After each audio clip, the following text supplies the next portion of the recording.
Hello everyone. Today's video will be a little different. In this video, we will look at this curious study composed by Henry Rink. At first glance, the solution to this puzzle does not seem difficult, since there are very few pieces left on the board.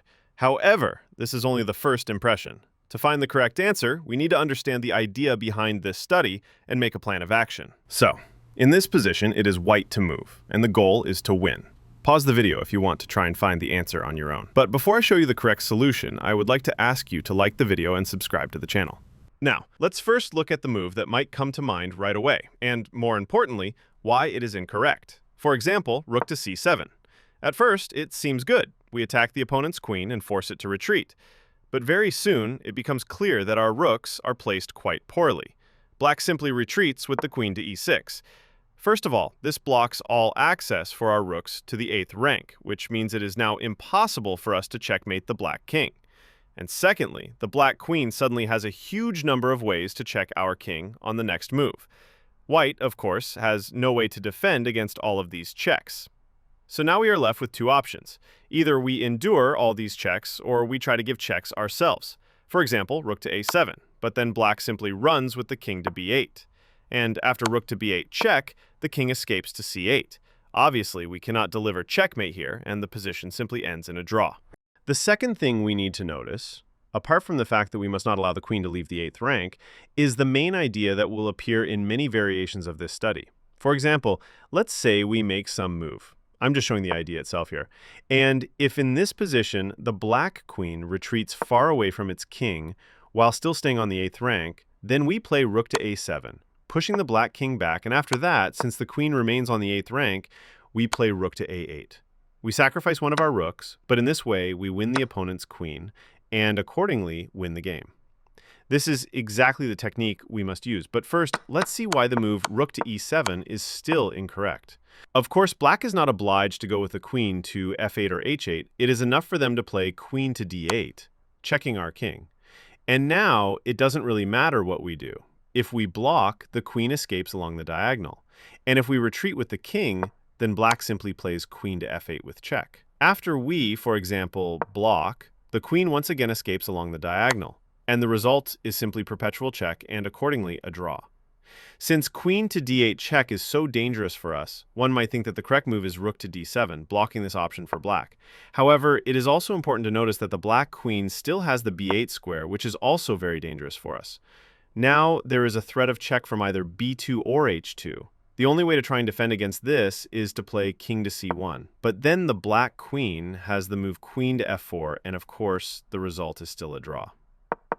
Therefore, we must block the b8 square from the black queen. For this reason, our first move must be rook to a7, forcing the black king to retreat to b8. And now, when this square is blocked for the black queen, we can place one of our rooks on d7.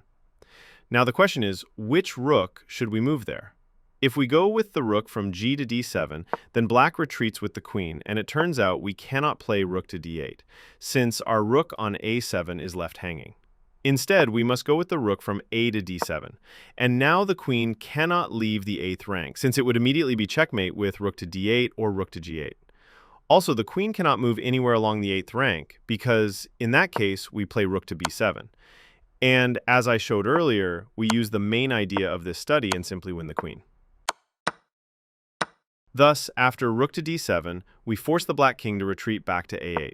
What can we do now? The move rook to a7 would simply repeat the position, which makes no sense. That is why we play rook to f7. At first, it looks like we're just passing the turn back to black, but later you will see that rook to f7 is in fact a very precise and the only winning move for white. What can black do in this position? They can either move the king to b8 or move the queen to b8. If they move the king to b8, then we play rook to e7, once again passing the turn back to black.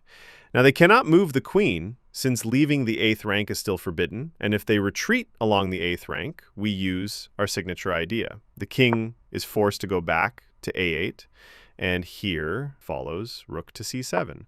We attack the opponent's queen, forcing it to retreat, for example, to d8.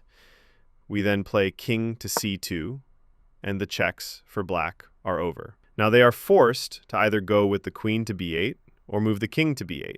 If they go queen to b8, black loses immediately. They are in a cramped position, and we reply rook to d7. Now the queen is forced to retreat somewhere, and after that, we use our signature technique. I think there is no need to show it all the way to the end, but if black plays king to b8, then we go rook to b7 check. If the king goes back to a8, we immediately play rook to a7, and if the black king goes to c8, we still play rook to a7. Now checkmate from a8 is threatened, and black is forced to defend against it somehow. And here, again, we use our signature idea. As we can see, the move king to b8 does not work for black. But what about the reply queen to b8? Now, it seems the black queen once again has the same idea as at the beginning of the study, to check either from b2 or from h2. And white, at first sight, has no defense against this. But this time, we play king to c1. And now you can see that rook to f7 was a very precise move because it covers the f4 square from the black queen, and now it cannot jump away with check.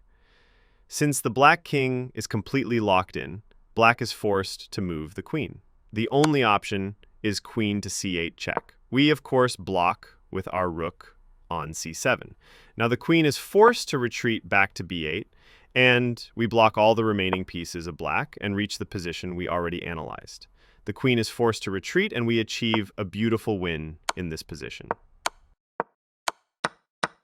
I hope you enjoyed this study. If you really did, then subscribe so you don't miss the next videos. And if you would like to support the channel, the link is in the description. There, you can watch exclusive videos. See you all!